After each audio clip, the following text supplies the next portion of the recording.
Voice clear આવે છે? હા. Okay fine. કાલે ક્યાં હતા? જન્યુ જનન જોયું તો આપણે, શુક્રકોષ જનન અને અંડકોષ જનન. ચલો ત્યાં સુધી ક્લિયર છે? યસ. Okay good. હવે જો તમારી બુકની અંદર તમને પુટિકાનું નિર્માણ આપેલું છે, પણ એટલું ડિટેલમાં નથી આપેલું, આકૃતિમાં આપેલું છે. તમારી જ્યારે તમે ફિગર જોવો છો, અંડપિંડનો આડો છેદ દર્શાવતી આકૃતિ આપેલી છે તમને, એની અંદર તમને સ્ટેપ આપેલા છે. પ્રાથમિક પુટિકા, તૃતીયક પુટિકા, ગ્રાફિયન પુટિકા, અંડકોષ રિલીઝ થાય, કોપસ લ્યુટિયમ બને, આપેલું છે ને? એ પ્રોસેસ કેવી રીતે થાય છે એ આપણે સમજવાની છે. તમે વાંચો ભલે એનસીઆરટી માંથી, પણ એકવાર આખી પ્રોસેસને સમજી લઈએ. એમાં કેટલાક શબ્દો નવા છે, કેટલાક શબ્દો આપણે એનસીઆરટી માં આપેલા છે. તો એ પુટિકાનું નિર્માણ એક આખી થિયરી છે, અને પુટિકાના નિર્માણ થિયરીના એક એક સ્ટેપને આપણે સમજતા જઈએ એક્ઝેક્ટલી આમાં થાય છે શું. રાઈટ. તો જો પેલા તો અંડપિંડનો છેદ લઈએ, સૌથી બહારની બાજુ અંડપિંડ હોય, એમાં શું હોય? આમાંનો અંડપિંડ છે, તો બહારની બાજુ જે લેયર છે એને જનન અધિચ્છદ કહેવાય. શું કહેશું? જનન અધિચ્છદ. અને આ છે એ બનેલું હોય ટ્યુનિકા આલ્બ્યુજેનિયા.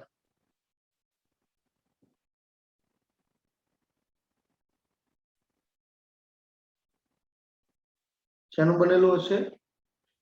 ટ્યુનિકા આલ્બ્યુજેનિયા. તો આ શબ્દ ધ્યાનમાં રાખવાનો છે. ટ્યુનિકા આલ્બ્યુજેનિયા શુક્રપિંડમય હતું.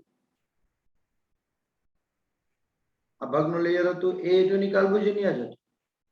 રાઈટ. અને આ બનેલું છે તંતુમય સંયોજક પેશી. આ એક્સ્ટ્રામાં આવશે, પણ યાદ રાખવાનું છે, ક્યારેક પ્રશ્ન આવે. અંડપિંડ બે ભાગમાં વિભાજિત છે. પરિઘ તરફનો ભાગ છે અને બાહ્યક કહેશું, અને કેન્દ્ર તરફનો ભાગ છે અને મજ્જક કહેશું, અંદરનો ભાગ. રાઈટ. ઇમ્પોર્ટન્ટ પોઈન્ટ શું છે? આની અંદર આવેલી પુટિકાઓ ઇમ્પોર્ટન્ટ પોઈન્ટ છે. આપણે થોડુંક ભણી ગયા કે ભાઈ અંદર પુટિકાઓ છે લાખોની સંખ્યામાં હોય છે, પણ જ્યારે બાળકનો જન્મ થાય છે ત્યારે 60 થી 80,000 જ રહે છે. અને આ 60 થી 80,000 ખાલી 450 થી 500 જેટલી જ, આમ તો 450 જેટલી જ પુટિકાઓ પરિપક્વ થાય છે. રાઈટ. અને આખા જીવનકાળ દરમિયાન 12 વર્ષથી લઈ લો કે ભાઈ 12 વર્ષે મેન્સ્ટ્રુઅલ સાયકલ શરૂ થાય ત્યારથી લઈ અને 50 વર્ષે પૂરું થાય તો ઓલમોસ્ટ 38 વર્ષ મેન્સ્ટ્રુઅલ સાયકલ શરૂ હોય તો દર વર્ષે 12 અંડકોષ ઉત્પન્ન થાય, જો પણ વિધાઉટ પ્રેગ્નન્સી. રાઈટ. તો કેટલા થશે અંદાજે?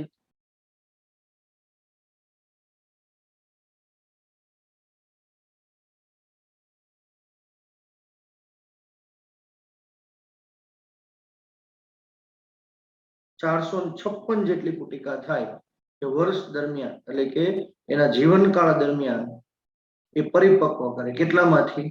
60 થી 80,000 પુટિકાઓમાંથી. સમજાય છે મિત્રો? હા. ચાલો, તો હવે આપણે વન બાય વન એક એક સ્ટેપ લેવાના છીએ, જેને આપણે કહીએ છીએ ફોર્મેશન ઓફ ઓવેરિયન, અથવા આપણે કહીએ ગ્રાફિયન પુટિકાનું નિર્માણ. કે આ ગ્રાફિયન પુટિકા કેવી રીતે બને છે, શેમાંથી વિકાસ થાય છે? પહેલો પ્રશ્ન તો કે અંડપિંડ, અંડપિંડનો કયો ભાગ? બાહ્યકનો ભાગ. અને બાહ્યકના ભાગમાંથી ઉગોનિયા, અને આ ઉગોનિયામાંથી અંડકોષ બને. કેવી રીતે બને? તો પહેલો પોઈન્ટ સમજો.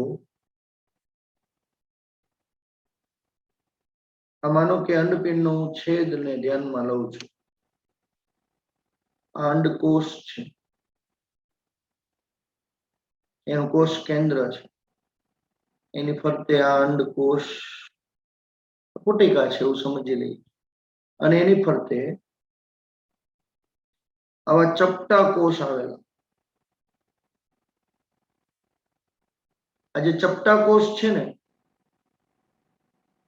એને ફોલિક્યુલર સેલ કહેવાય, પુટકીય કોષો. અને અહીંયા આ જે આવેલું હશે એ શું હશે? એ આધારક હશે. માની લો આ શું છે? આધારક. ખ્યાલ આવે છે? આ આધારક ગ્રાફિયન પુટિકાને શું આપે? રક્ષણ આપે છે. આ આખાને આપણે શું કહીશું? ઓસાઇટ. આ ફોલિક્યુલર સેલ થઈ ગયા. આ ન્યુક્લિયસ એટલે કોષ કેન્દ્ર. તો પહેલો પોઈન્ટ શું આવશે? પહેલો પોઈન્ટ કે જે ફોલિક્યુલર સેલ છે એ ચપટા બનશે. ચપટા કોષ જે અંડપુટિકાનું નિર્માણ કરે છે અને આ કોષને ફોલિક્યુલર કોષ કહેવાય. ચલો આ સ્ટેપ ખબર પડી. આ થાય છે ક્યાં? આ અંડપિંડમાં થાય છે. આ પ્રોસેસ અહીંથી આગળ વધે છે. રાઈટ? ખ્યાલ આવે છે મિત્રો? હા. હવે બીજું સ્ટેપ, જે ચપટા કોષ હતા, ચપટા જે પુટકીય કોષ હતા અથવા ફોલિક્યુલર સેલ હતા એ હવે સ્તંભાકાર બને છે. અને જેનો વિકાસ થાય એટલે કે આ જે તબક્કો છે આ તબક્કો એ પ્રાથમિક પુટિકા તરીકે ઓળખાય. સમજો શું થશે? તો કે આ કોષ કેન્દ્ર હતું.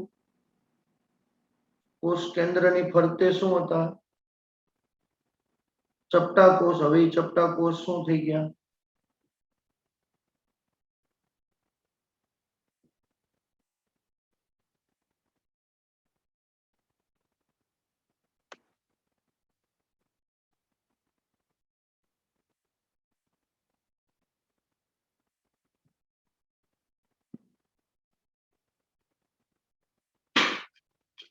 સ્તંભાકાર બની ગયા. ખ્યાલ આવે છે મિત્રો? તો આ થઈ ગયા તમારા પુટકીય કોષ. એની ફરતે આધારક તો હતું જ. એ આધારક તો એઝ ઇટ ઇઝ હશે. આ બીજો તબક્કો સમજાય છે? હા. હવે ત્રીજો તબક્કો.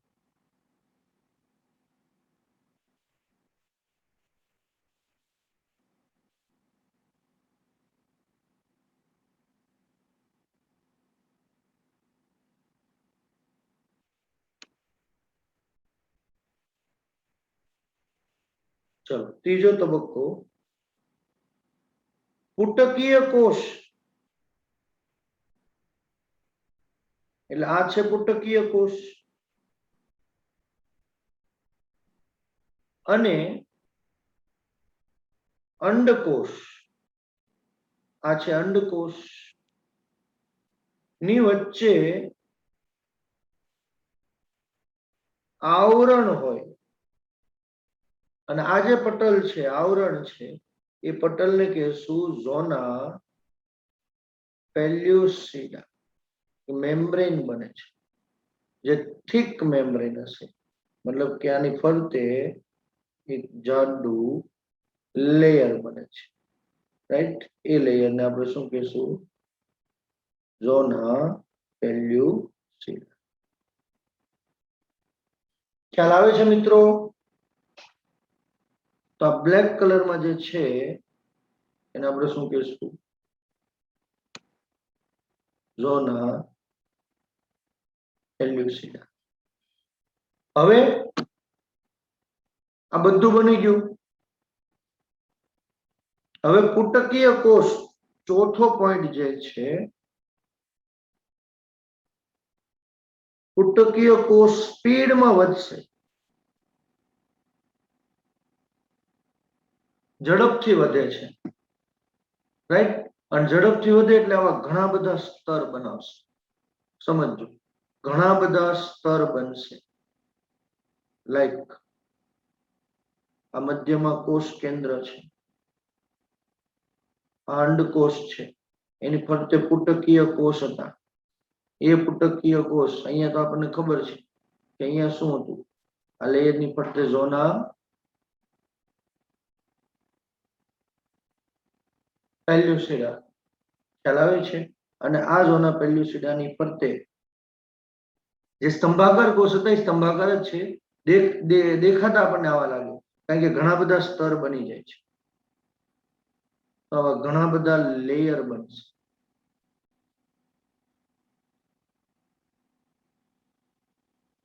ખ્યાલ આવે છે?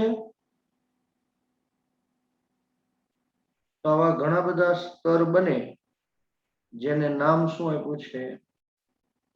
મેમ્બ્રેન ગ્રેન્યુલોસા.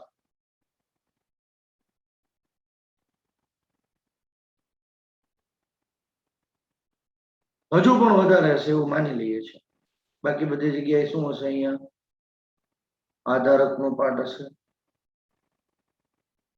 અને આ છે મેમ્બ્રેન ગ્રેન્યુલોસા અથવા ગ્રેન્યુલોસા સેલ તરીકે ઓળખાય. ફોલિક્યુલર ફેઝ, ફોલિક્યુલર સેલ હવે કન્વર્ટ થઈ ગયા છે એમાં મેમ્બ્રેન ગ્રેન્યુલોસા. આ બ્લેક કલર હતું એ શું હતું? ઝોના પેલ્યુસિડા. ખ્યાલ આવે છે? આખાને શું કહેશું? અંડકોષ. ક્લિયર? યસ. હવે અહીંયા ધ્યાન રાખજો.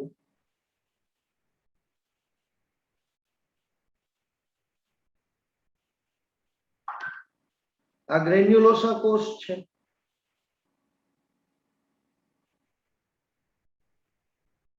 અહીંયા આપણું આમ ગણો તો ચોથું અથવા પાંચમું સ્ટેપ કે ભાઈ આપણે ચોથું શું ખબર પડી ગઈ કે ભાઈ બધાને કોષને શું કહેશું? આ ઝડપથી વધશે એટલે એ ઓળખાય મેમ્બ્રેન ગ્રેન્યુલોસા. હવે પુટિકા જેમ જેમ વિસ્તરણ થાય વધે તેમ આધારક છે એ મેમ્બ્રેન ગ્રેન્યુલોસાના ફોર્મમાં અહીંયા ગોઠવાતું.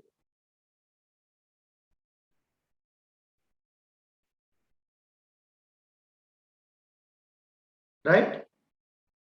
પણ અહીંયા આધારકનું જે લેયર છે એનું એક લેયર એકદમ કઠણ રીતે બનશે. ગ્રીન કલરમાં હું તમને દેખાડું છું કે આ લેયર એકદમ સખત હશે અને આવું સખત લેયર ફરતી કોર હશે. તો જે આ સખત લેયર છે એને આપણે નામ આપીશું થીકા ઇન્ટરના. અને બહારની બાજુ તો આધારક છે જ, લૂઝ લેયર છે અને આ લૂઝ લેયરને આપણે શું આપશું?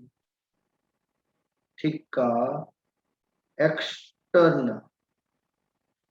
સમજાય છે? અંદરનું લેયર જે ઘટ બને છે, અંદરનું લેયર જે ઘટ બને છે એને શું કહેશું? થીકા ઇન્ટરના. અને બહારનું જે લૂઝ છે એને કહેશું થીકા એક્સટર્ન. ક્લિયર? અહીંયા એક ઇમ્પોર્ટન્ટ પ્રશ્ન પૂછી શકે કે થીકા ઇન્ટરના કોનો સ્ત્રાવ હશે? તો કે થીકા ઇન્ટરના કોષો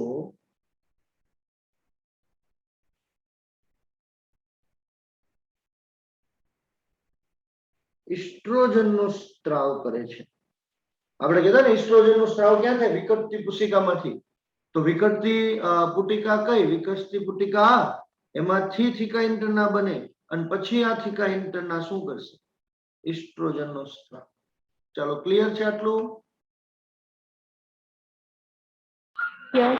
ત્યાર પછી એ થીકા ઇન્ટરનાની ફરતે કોષ આવેલા હોય જેને કહેવાય થીકા એક્સટર્ના. હવે ઇમ્પોર્ટન્ટ પોઈન્ટ છે. હવે જે મેમ્બ્રેન ગ્રેન્યુલોસા હતું, માનો કે આ મેમ્બ્રેન ગ્રેન્યુલોસા છે આપણી પાસે. સમજો આ મેમ્બ્રેન ગ્રેન્યુલોસા છે. આ બધામાં હવે શું થઈ ગયું છે? તો કે થીકા એક્સટર્ના થીકા ઇન્ટરના શું છે તો ખબર પડી ગઈ છે. અને આ મેમ્બ્રેન ગ્રેન્યુલોસા કોષ છે. માનો કે એની ફરતેનું લેયર આ થીકા ઇન્ટરના હતું, પછીનું લૂઝ લેયર થીકા એક્સટર્ના કહેશું. આપણે એ સિવાયના લેયરની વાત કરવા. તો મેમ્બ્રેન ગ્રેન્યુલોસામાં શું થશે? કેટલાક ભાગમાં સમજો ખાસ પોલાણ સર્જાશે. માનો કે આટલો ભાગ મેં ઇરેઝર થી કાઢી નાખ્યો, તો આ ભાગમાં શું સર્જાનું? પોલાણ સર્જા. ખ્યાલ આવે છે? અને આ પોલાણને શું કહેશું? એન્ટ્રમ કહેવાય. શું કહેવાય? એન્ટ્રમ. એટલે કે મેમ્બ્રેન ગ્રેન્યુલોસામાં જે પોલાણ જોવા મળે એ પોલાણ એન્ટ્રમ તરીકે ઓળખાય. આ પોલાણ દેખાવાથી આપણે એવું કહી શકીએ કે પુટિકાના નિર્માણની શરૂઆત થઈ. રાઈટ? ચાલો સમજાણું અહીંયા સુધી? હવે શું થશે? આ જે એન્ટ્રમ છે ને એનું કદ વધારશે. માનો આ શું હતું? કોષ કેન્દ્ર, કોષ.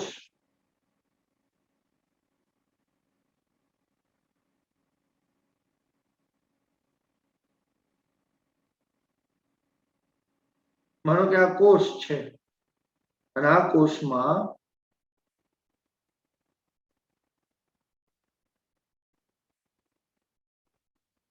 આખું એન્ટ્રમ છે અને બાકીની બધી જગ્યાએ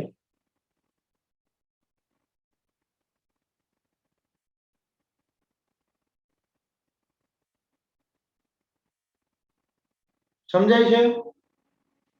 તો એન્ટ્રમ મોટું થયું એટલે કે પુટિકાના પોલાણનું કદ વધે છે અને આમાં પાણી ભરાય છે, પ્રવાહી ભરાય છે. ખ્યાલ આવે છે? અને જ્યારે આ જે પ્રોસેસ બને ને આને લિકર ફોલિક્યુલી કહેવાય. શું કહેવાય? લિકર ફોલિક્યુલી. બાકીના પોર્શન તો હશે જ. આ બધામાં શું હશે? આ બધામાં કોષ હશે.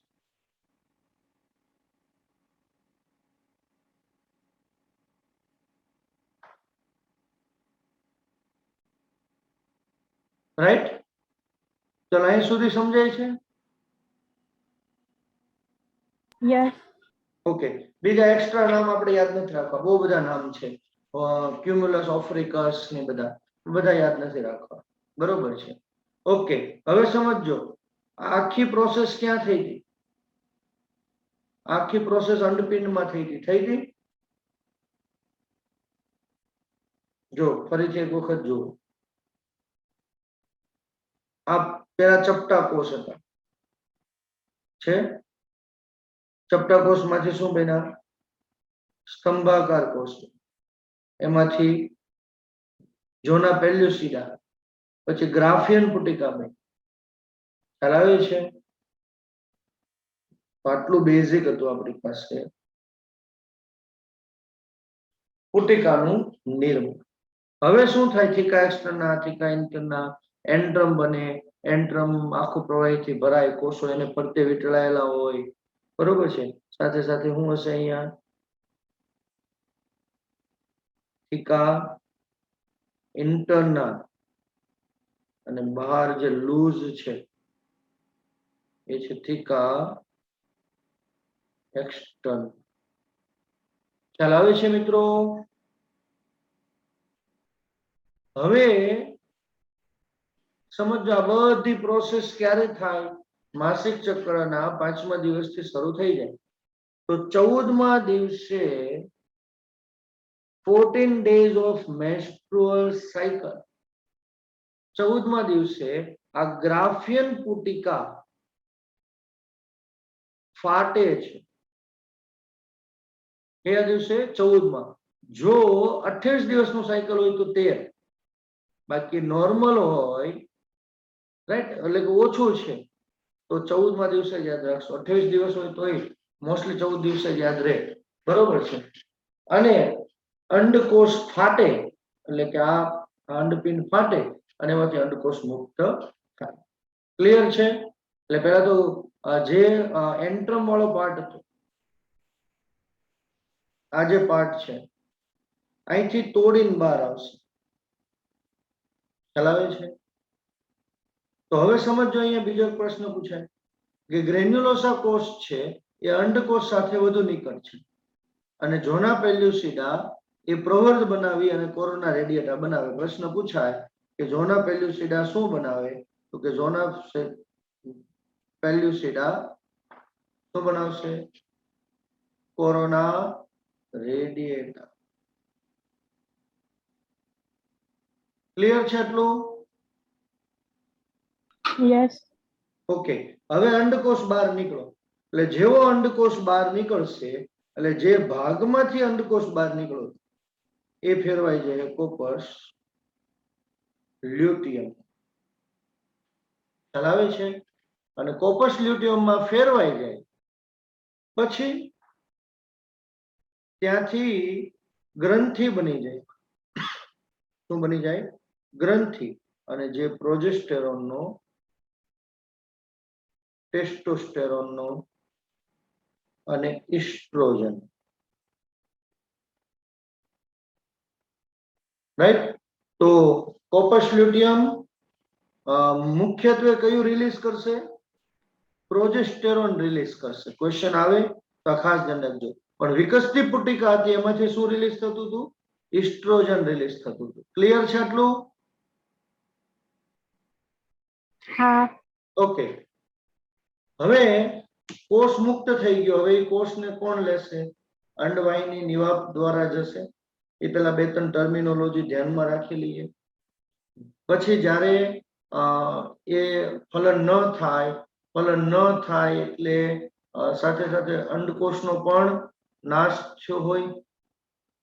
સમજાય છે? ફલન નથી થતું તો વિધિના 2 થી 3 ડેઝમાં અંડકોષ 24 થી 48 કલાક માંડ જીવે, નહીં તો એનો અંડપાત થાય. રાઈટ? સમજાય છે મિત્રો? હા. ઓકે. તો હવે એક શબ્દ યુઝ રાખવાનો છે, કોપસ હેમરેજિકમ.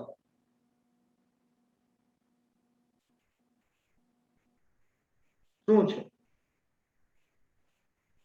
જ્યારે સમજો અંડકોષ પાત થાય એ પેલા પુટિકામાં રુધિરવાહિની નથી હોતી, પણ જેવો અંડપતન થાય એટલે એમાં રુધિરવાહિની વિકસે છે.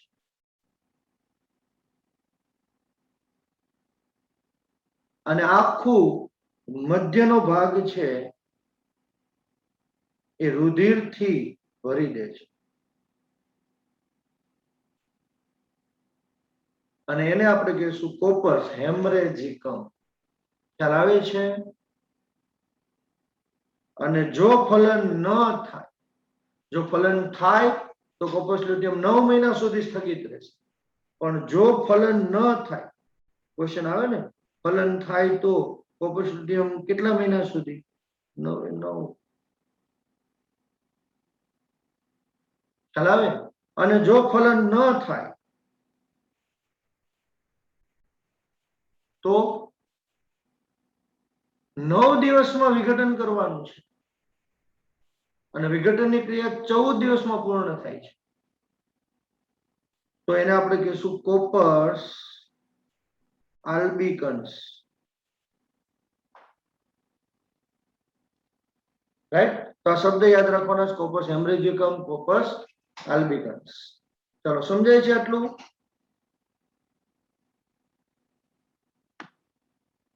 હા.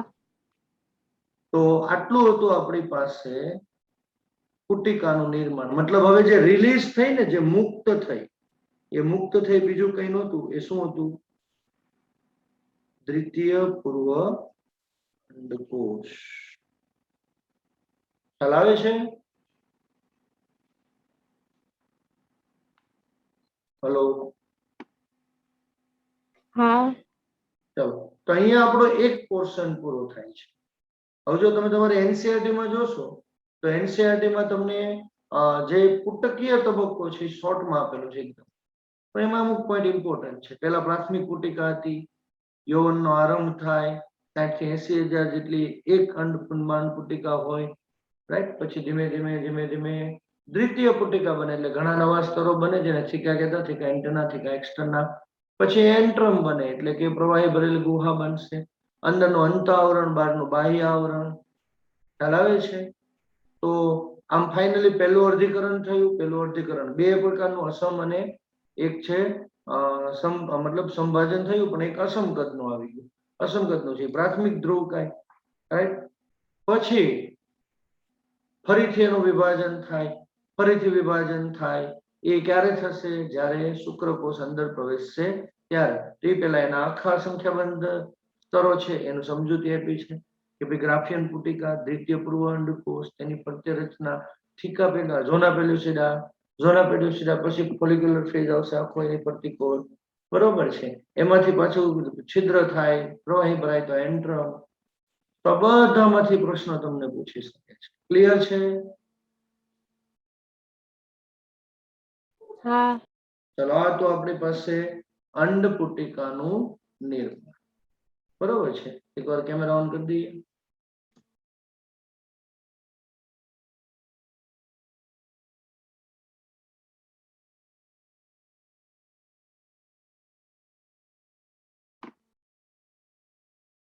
તમારે કેમિસ્ટ્રીનો લેક્ચર આજે નથી.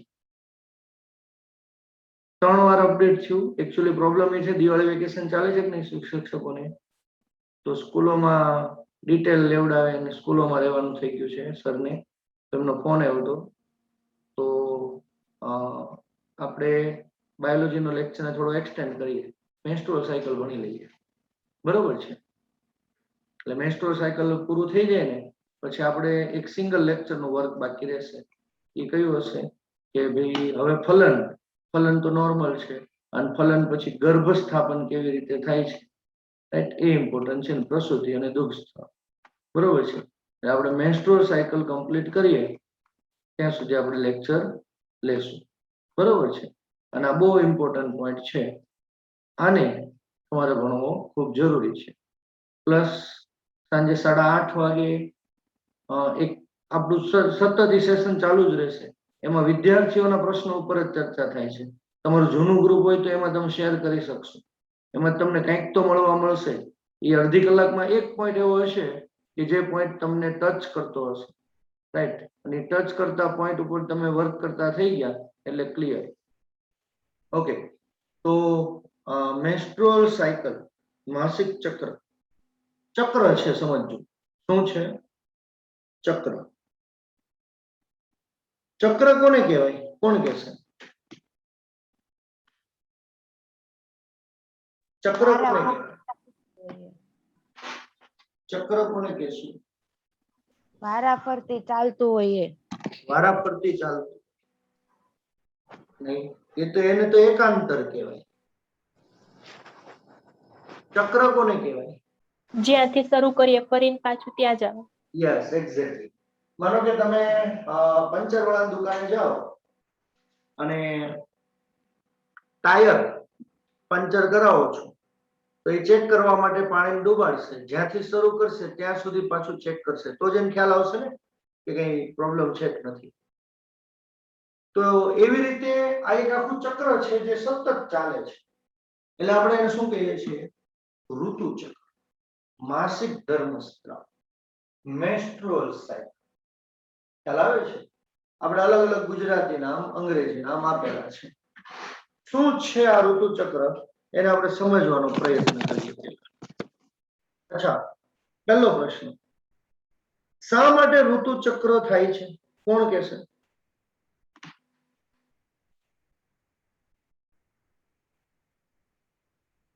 એવું તો શું થાય છે કે બ્લીડિંગ થાય છે? એન્ડોમેટ્રિયમ નું સ્તર તૂટી જાય ને એટલે એમાં રુધિર વાહિની હોય ને એ ફાટે. તો એન્ડોમેટ્રિયમ નું સ્તર કોના માટે બનતું હશે? ગર્ભસ્થાપન માટે. Yes, exactly. એ ગોદડી છે, ગોદડી. ખ્યાલ આવે છે? આપણે કહીએ ને કે ભાઈ નાનું બચ્ચું આવવાનું હોય, મતલબ કે બાળકનો જન્મ થવાનો હોય એની પહેલા એના માતા, એના દાદી બધા શું કરે? નાની નાની ગોદડીઓ બનાવે. ખ્યાલ આવે છે? હવે શરીરની અંદર તો ગોદડી ક્યાં જવું લેવા? એટલે શરીરે ગોદડી બનાવી, અને એ ગોદડી એટલે શું? એન્ડોમેટ્રિયમ. ત્યાં સ્થાપને થાય, પોષણ મળે, આ બધી પ્રોસેસ એ લોકોએ ત્યાં સેટ કરી દીધી છે. ચાલો સમજો અહીંયા. ચાલો ક્વેશ્ચન આવે, મેન્સ્ટ્રુઅલ સાયકલના કેટલા ફેઝ? કેટલા તબક્કા?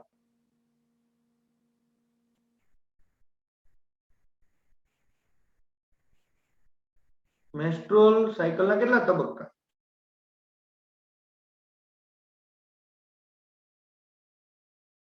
4 કે 3?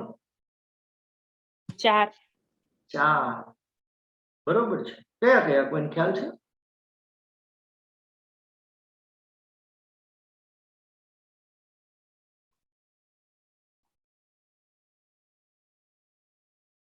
ઋતુસ્રાવ, પુટકીય લ્યુટિયલ તબક્કો અને છેલ્લું સ્ત્રાવી તબક્કો. ચલો પહેલો તબક્કો સ્ત્રાવિક લઈએ, બ્લીડિંગ ફેઝ. બીજો પ્રોલિફરેટિવ.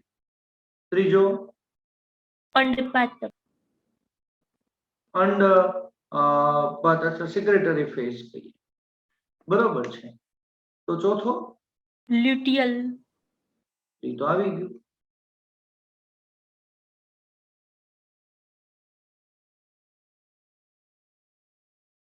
પહેલો તબક્કો છે એ ઋતુસ્ત્રાવી તબક્કો છે, 1 થી 5 દિવસ.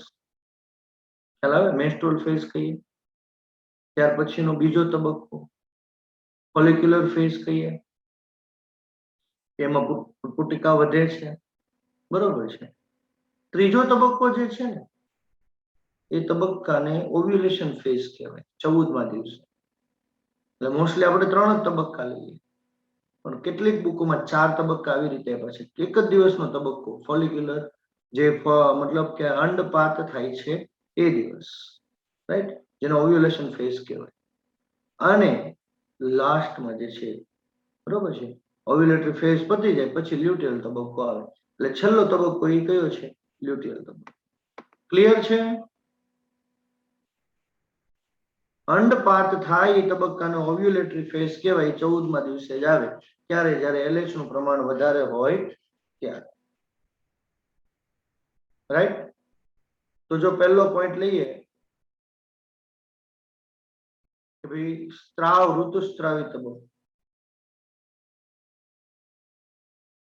કોઈ એક અંડપિંડ તો આપણે લેવું જ પડશે.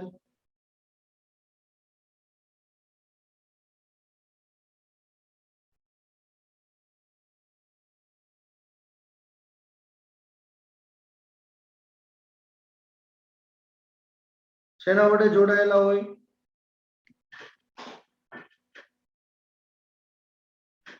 શાના વડે જોડાયેલા છે? અંડપિંડ ગર્ભાશયની દિવાલ સાથે શેને વડે જોડાયેલા છે? લિગામેન્ટ. એક્ઝેક્ટલી. ઓકે, ચાલો અહીંયાથી રિલીઝ થયું તો એટલે આ કોપસ લ્યુટિયમ બની ગઈ. એટલે નેક્સ્ટ ટર્ન આનો છે. તો આપણે માની લઈએ કોઈ એક જગ્યાએથી શરૂઆત કરવી પડે, તો પહેલો તબક્કો આપણે કયો લઈએ? પહેલો તબક્કો આપણી પાસે સ્ત્રાવી તબક્કો છે. કયો છે? સ્ત્રાવી તબક્કો, અથવા તો ઋતુસ્ત્રાવી તબક્કો પણ તમે કહી શકો છો. આ બધું આખું કોના પર ડિપેન્ડ છે? LH, FSH, પ્રોજેસ્ટેરોન, આ બધા ઉપર ડિપેન્ડ છે, રાઈટ. તો પ્રથમ તબક્કો કયો હતો? પ્રથમ તબક્કો ઋતુસ્ત્રાવ છે. તો આમાંથી પહેલો પ્રશ્ન, પ્રથમ જ્યારે રજો દર્શન થાય, જ્યારે શરૂઆત થાય, એને મિનાર્કી કહેવાય, રાઈટ. પ્રથમ ઋતુસ્ત્રાવ. અને જ્યારે ઋતુસ્ત્રાવ બંધ થાય તો શું કહેવાય? મેનોપોઝ. સમજાય છે આટલું મિત્રો? તો પહેલો તબક્કો છે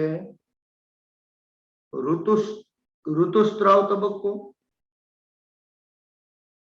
અથવા મેન્સ્ટ્રુઅલ ફેઝ કહેવાય. આવું શું કામ થયું? તો કે આને જ્યારે કોપસ લ્યુટિયમ બનાવ્યું એટલે અહીંયા એન્ડોમેટ્રિયમે એની સાઈઝ મોટી કરી.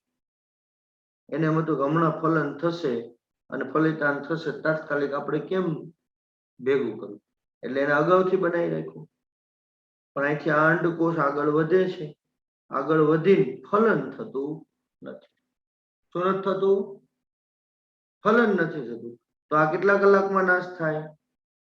24 કલાકથી 48 કલાકમાં. જ્યારે શુક્રકોષ દાખલ થઈ ગયો તો શુક્રકોષ દાખલ થાય છે પણ મિલન નથી થતું. ખ્યાલ આવે છે? તો આ જેવું અંડપતન થાય,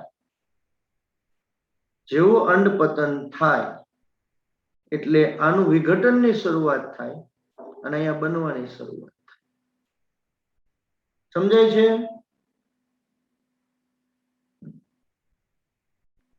હલો, હા સમજાય. ચાલો. તો હવે શું થાય? હવે જો અંડપતન થઈ ગયું તો આ એન્ડોમેટ્રિયમ નું કઈ કામ નથી એટલે તૂટી જાય. તૂટી જાય એટલે બ્લીડિંગ થાય અને એ બ્લીડિંગ ક્યાંથી બહાર નીકળશે? યોનિ માર્ગમાંથી બ્લીડિંગ ના ફોર્મમાં બહાર નીકળે છે. ચાલો, સમજાઈ જાય છે મિત્રો?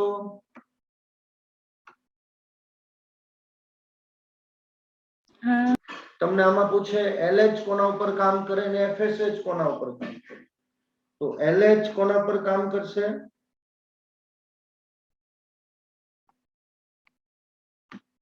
LH અંડપાત માટે જવાબદાર છે. એટલે પહેલો તબક્કો તો થઈ ગયો, ચાલો ઋતુસ્રાવી તબક્કો થઈ ગયો. બીજો તબક્કો હવે, તો બીજા તબક્કાને આપણે શું કહેશું?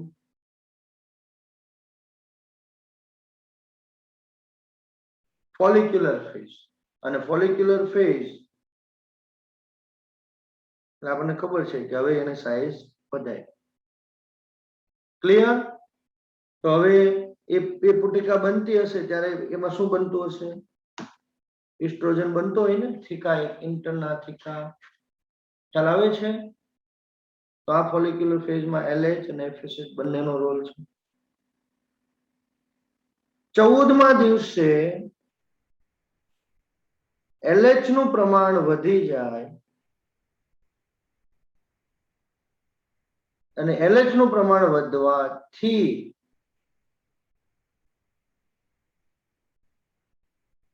અંડકોષપાત. ખ્યાલ આવે છે? એટલે કે તૂટીને બહાર આવે, આમ ગણી શકીએ તો. સોરી, અંડકોષ તૂટીને બહાર આવશે. ક્યારે? જ્યારે LH નું પ્રમાણ વધે, જેને આપણે LH સર્જ કહીએ છીએ.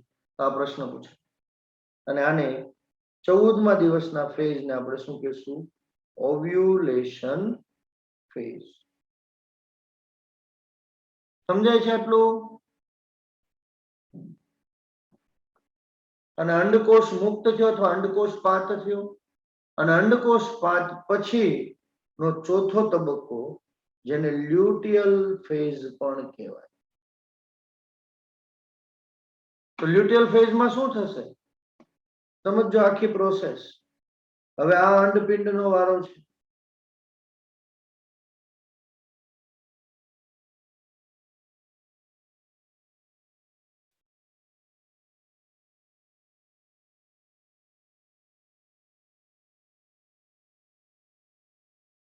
તો આનો વારો છે.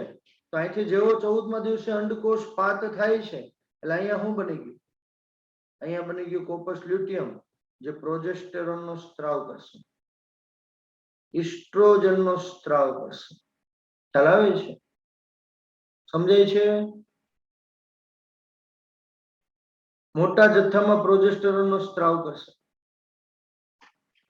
જેવું અહીંથી રિલીઝ થયું એટલે ત્રીજા તબક્કામાં શું બનવાનું શરૂ થઈ ગયું? એન્ડોમેટ્રિયમ.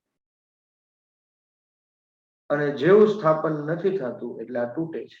આ તૂટે એટલે બ્લીડિંગ ના ફોર્મમાં બહાર આવે છે. ચાલો, ક્લિયર છે આટલું? અને પછી જેવું આ કોર્પસ આલ્બિકન્સ બને એટલે કે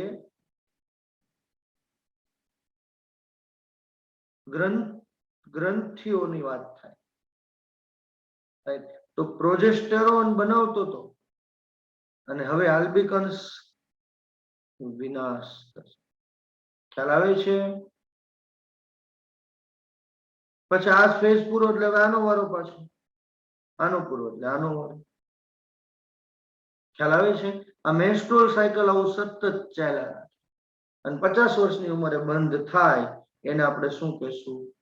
એને આપણે કહીશું મેનોપોઝ. ચલો, તો મેન્સ્ટ્રુઅલ સાયકલમાં તમને કેટલા પ્રશ્નો પૂછે? કેટલા દિવસનું સાયકલ? કેટલા દિવસનું સાયકલ છે? 28 કે 30? કેટલા દિવસ છે એના આધારે તમારે ધ્યાન રાખવાનું છે. તમને ઘણીવાર એમ કે એક લેડી છે 35 દિવસનું મેન્સ્ટ્રુઅલ સાયકલ છે, તો અંડકોષપાત ક્યારે થાય? ક્યારે થશે? કયો તો અંડકોષપાત ક્યારે થશે? જો 35 દિવસનું સાયકલ હોય તો આપણને ખબર છે 28 દિવસના સાયકલ ક્યારે? 14મા દિવસે. તો 35 દિવસનું સાયકલ હોય તો ક્યારે? 17મા દિવસે. સમજાય છે મિત્રો? હા તો આ ધ્યાનમાં રાખવાનું છે. તમારી બુકની આકૃતિમાં પ્રશ્ન પૂછાય, બ્લીડિંગ થયું, રજોદર્શન, એ સમયે એસ્ટ્રોજન અને પ્રોજેસ્ટરોનનું પ્રમાણ ફ્લેટ ચાલતું હતું.